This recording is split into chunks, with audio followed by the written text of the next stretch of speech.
Hello student, welcome to equator academy Dehradun. और हम लोग इस वीडियो के थ्रू कुछ इम्पोर्टेंट आपकी नेशनल इंटरनेशनल न्यूज़ की बात करेंगे जो द हिंदू से लेकर आपके इंडियन एक्सप्रेस में आई थी। तो पहली जो आपकी न्यूज़ है,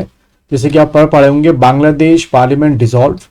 Younis proposed a interim leader. ठीक है, तो इसको अगर हम थोड़ा न्यूज़ को और डिटेल में देखें तो जैसे कि हम जानते हैं कि बांग्लादेश में अभी हाल में ही जो है वो एक तरीके से तख्ता पलट हुआ है आपका, एंड जो डेमोक्रेटिक गवर्नमेंट थी आपकी उसको हटाया गया है, एंड आर्मी रूल जो है एक तरीके से लागू हुआ है, जिसमें स्टूडेंट्स जो प्रोटेस्टर हैं वो मांग कर रहे हैं कि उन्हें एक इलेक्टेड गवर्नमेंट चाहिए, डेमोक्रेटिक गवर्नमेंट चाहिए, ना कि एक आर्मी की रूल या गवर्नमेंट चाहिए। तो देखिए क्या लिखा हुआ है, Bangladesh president Mohammed Shahabuddin on Tuesday, यानी कि कल की अगर हम बात करें 6 तारीख की, ये 6 अगस्त की बात हो रही है, डिसॉल्व द 12th पार्लियामेंट, जिसके इलेक्शन अभी इसी साल यानी कि 2024 में जो है 7 जनवरी को आपके हुए थे। ठीक है, and assured the country that fresh election will be held as soon as possible. ठीक है, तो ये पहली एक बात निकल के आती है कि आर्मी रूल को कैरी ऑन करना ही वहाँ के जो एडमिनिस्ट्रेशन है या आर्मी का ऑब्जेक्टिव अभी तक समझ में आ रहा है कि नहीं है, जितनी जल्दी हो सके वो इलेक्शंस दोबारा वहाँ पर करवाएंगे। पहली चीज तो आपकी ये हो गई। Then the key coordinator of students against discrimination, the group that spearheaded that anti government protest, propose the name of Nobel peace prize जो आपके हैं Mohammed Yunus to head an interim government. तो इस लाइन से क्या समझ में आता है कि जो मेजर आपका स्टूडेंट ग्रुप है जो कि इस प्रोटेस्ट में सबसे आगे था, उसने ये कहा है और उसकी डिमांड है, it is there what demand, कि जो आपके नोबेल प्राइज विनर है मोहम्मद यूनिस बांग्लादेश के, जो इंटरिम गवर्नमेंट अभी बनाई जा रही है, यानी कि टेम्परेरी गवर्नमेंट बनाई जा रही है, जब तक कि आपके इलेक्शंस जो हैं अच्छे तरीके से नहीं जाते तब तक इनको क्या बनाया जाए, उसका हेड बनाया जाए। ठीक है, और इस बात के लिए मोहम्मद यूनिस भी जो हैं वो आपके राजी हो गए। The decision to dissolve the parliament was taken following the president's discussion. President जो आपके हैं यहाँ के, यानी कि कौन, जो शुरू में बताया था मैंने, मोहम्मद शहाबुद्दीन, तो प्रेसिडेंट साहब ने किसके साथ डिस्कस किया, 3 आर्मी चीफ्स के साथ डिस्कस किया, जैसे कि army, navy, air force and different political leaders के साथ डिस्कस किया है, सिविल सोसाइटी के साथ डिस्कस किया है, और उसके बाद जाके ये डिसीजन लिया गया है। तो जैसे बच्चों हमारे यहाँ रूल होता है कि लोकसभा जो कि एक टेम्परेरी हाउस है हमारे यहाँ, वो डिसॉल्व होने का मतलब होता है कि दोबारा इलेक्शन कराया जाना। तो कुछ इस तरीके का कॉन्स्टिट्यूशन का उनका भी स्ट्रक्चर है कि जैसे उन्होंने लोकसभा को यानी कि 12th पार्लियामेंट को डिसॉल्व करने का आदेश दिया प्रेसिडेंट ने, वहां दोबारा से इलेक्शन, उनके रूल्स के अकॉर्डिंग जो इलेक्शंस है, जैसे हमारे यहाँ होते हैं कि इलेक्शंस कराए जाने चाहिए, तो उनके अभी इलेक्शंस शुरू हो गए हैं आपके, या प्रोसेस आप कह सकते हो। Many former ministers including foreign minister Hasan Mohammed, MP, leader of Awami League and other them were stopped and arrested at Hazrat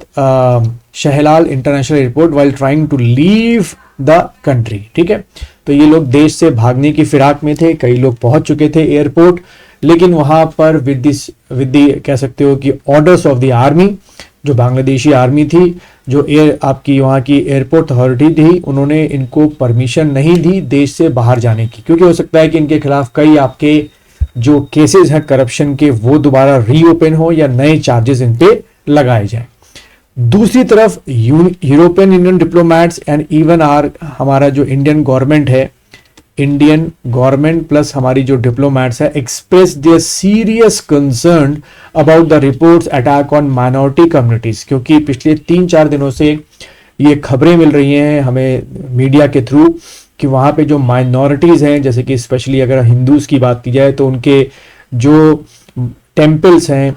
जो गुरुद्वारे हैं, जो अलग स्ट्रक्चर्स हैं, उनको लगातार जो है डिमोलिश किया जा रहा है और माइनॉरिटीज़ के घरों पर अटैक किए जा रहे हैं। जबकि दूसरी तरफ ये भी देखने में आ रहा है कि leader from the BNP, Jamaat and other political party was seen to standing guard in front of Hindu temple and to protect the potential attackers जो अटैक कर रहे हैं इन मंदिरों पर। ठीक, तो पहली न्यूज ये रही। सेकंड आपकी न्यूज रही गूगल को लेके।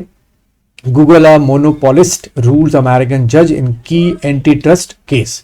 छोटा सा केस है लेकिन ये बहुत कुछ सिखा के जा रहा है। क्या है, क्या US जज on Monday handed Google a major legal blow, ruling in a landmark antitrust case. ये वर्ड ध्यान रखना, antitrust case that is maintain a monopoly with its dominant search engine. ठीक है, जो वहाँ के जज हैं आपके अमित मेहता यूएस में, उन्होंने ये गूगल को सजा सुनाई है, पनिशमेंट दी है, फाइनेंशियल पनिशमेंट्स दी हैं कि आप जो अपनी मोनोपोली है गूगल में, उससे आप जो कस्टमर्स कुछ सर्च करते हैं तो पर्टिकुलर किसी एक ही कंपनी का फेवर करते हैं, ना कि इक्वल तरीके से सभी कंपनी के प्रोडक्ट्स को दिखाते हैं। ये वाला एलिगेशन गूगल पे यूरोप में भी लगा था, यही एलिगेशन गूगल पे इंडिया में भी लगा है कि जो इनकी ऑर्गेनिक सर्च होती है, देखो गूगल में दो टाइप की सर्च आपकी होती है, एक आपकी क्या होती है, पेड सर्च होती है, जिसमें जो ओनर्स होते हैं कंपनीज के वो पे करते हैं और आपको जब भी गूगल में आप कोई चीज़ सर्च करते हो तो हल्का सा एक छोटा सा ऐड लिखा हुआ आता है और उसके आगे उस कंपनी के डिस्क्रिप्शन होते हैं, तो ये पे सर्च होती है। एक आपकी जो सर्च होती है वो आपकी क्या होती है, ऑर्गेनिक सर्च होती है। ठीक है, ये एक आपकी ऑर्गेनिक सर्च होती है जिसमें आगे ऐड नहीं लिखा होगा। तो ये केस असल में इस पे मैनिपुलेशन पे, इसको लेकर मैनिपुलेशन के चार्जेस लगते हैं ऑर्गेनिक सर्च को लेके, कि गूगल जो है कई कंपनीज का फेवर करते हुए उनको लिस्ट में पहले दिखाता है और कई कंपनीज को वो बिल्कुल अपनी सर्च से क्या कर देता है, गायब भी कर देता है। तो इसी को लेके ये केसेस जो अमेरिका में चल रहे थे एक डिस्ट्रिक्ट में, वो गूगल जो है बुरी तरीके से हारा है and they have to pay heavily compensation to the companies. तो ये था कुछ इंपॉर्टेंट आपके द हिंदू इंडियन एक्सप्रेस को लेके डिस्कशन। अगर आपको ये वीडियो अब तक पसंद आया है तो लाइक कीजिए, शेयर कीजिए और मेरे इस चैनल को सब्सक्राइब कीजिए।